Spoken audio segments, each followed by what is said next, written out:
Welcome back to McBain TV, where today we're going to be taking a look at the successor to our favorite video camera from the last few years, the Panasonic S5 II. We're going to look at the autofocus, in-body image stabilization, as well as a bunch of the other video features Panasonic's packed in. So, shall we get to it, Greg?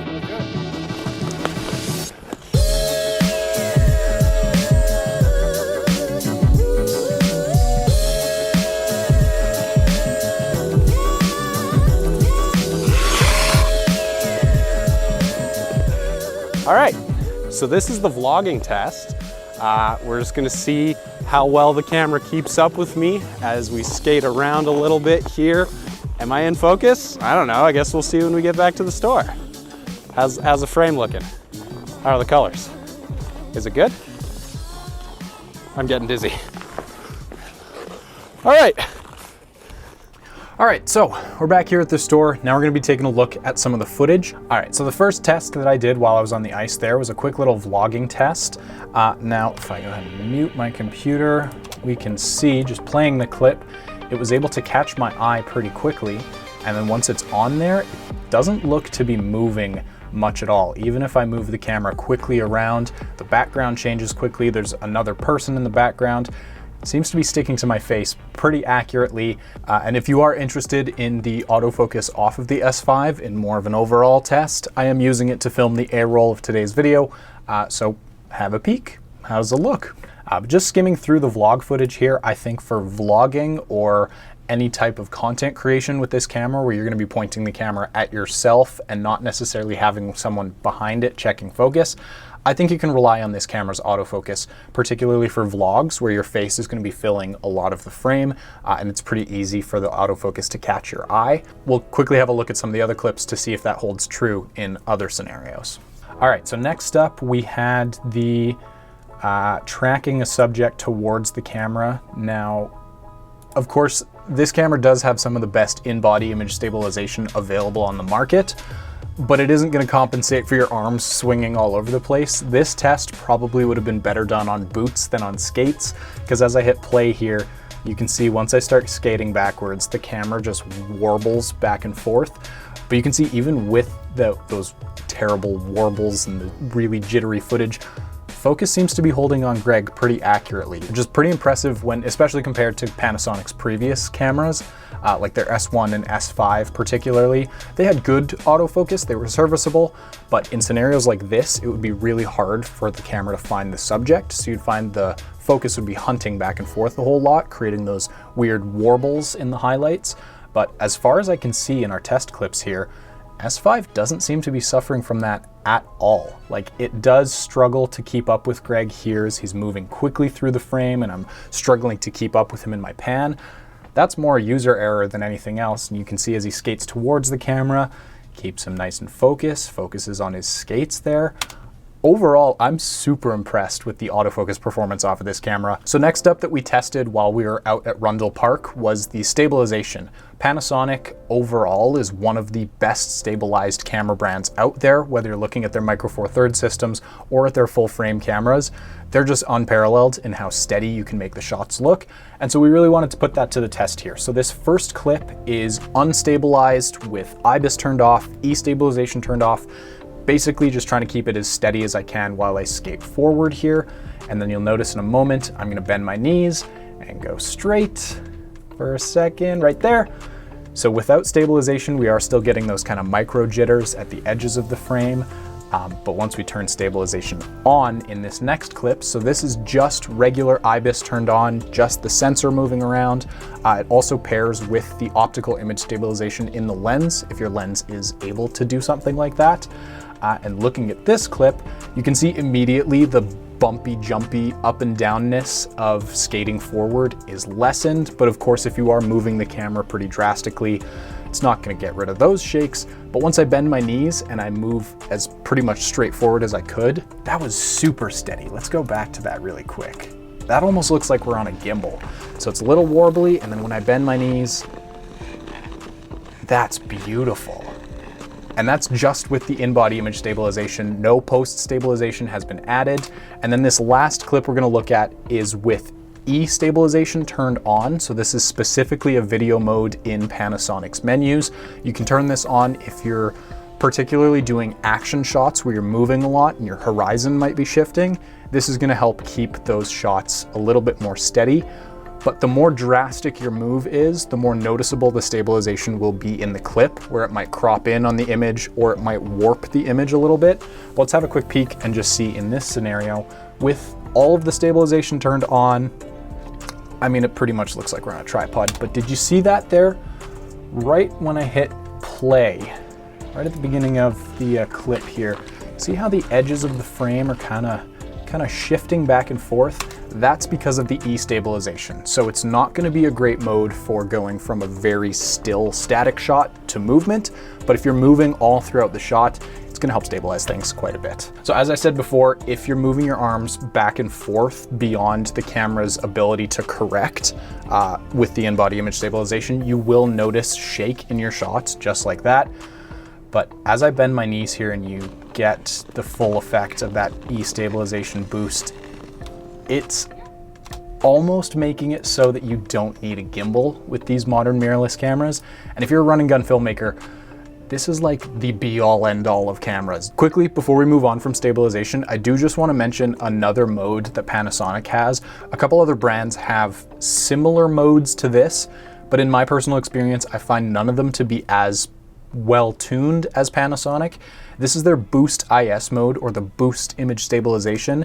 It will effectively lock your sensor in place so that if you are moving around very slightly while trying to do a static shot, it can almost lock your shot off to the point that it'll look like it's on a tripod. So this shot here was with Boost IS on, almost looks like we're on a tripod, and then this following shot is with the Boost IS off.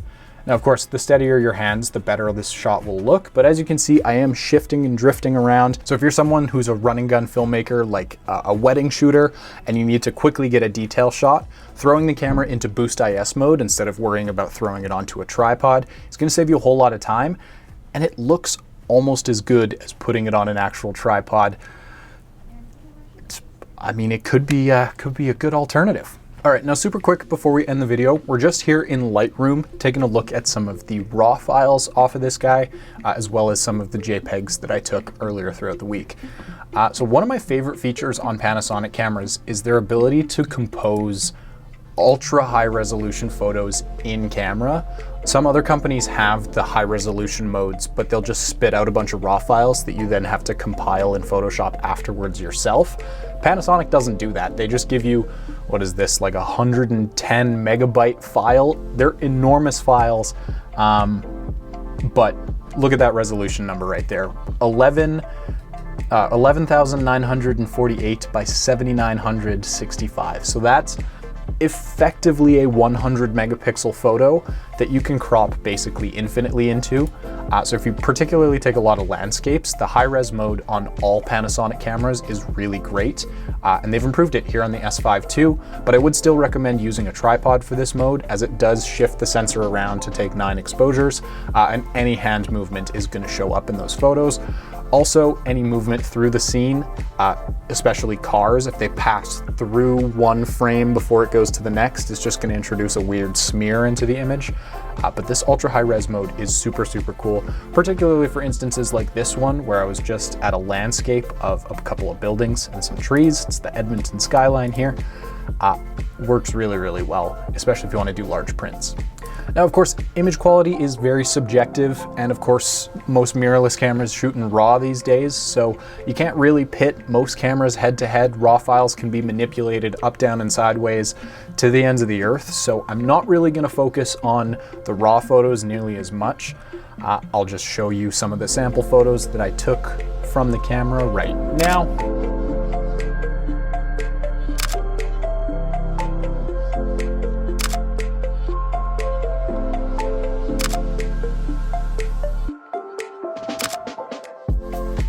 Now I realize we did all the testing before we talked about the features on the camera, so really quickly let me go through the spec list on this guy. So you're looking at a 24 megapixel BSI CMOS sensor with, finally, phase detect autofocus points.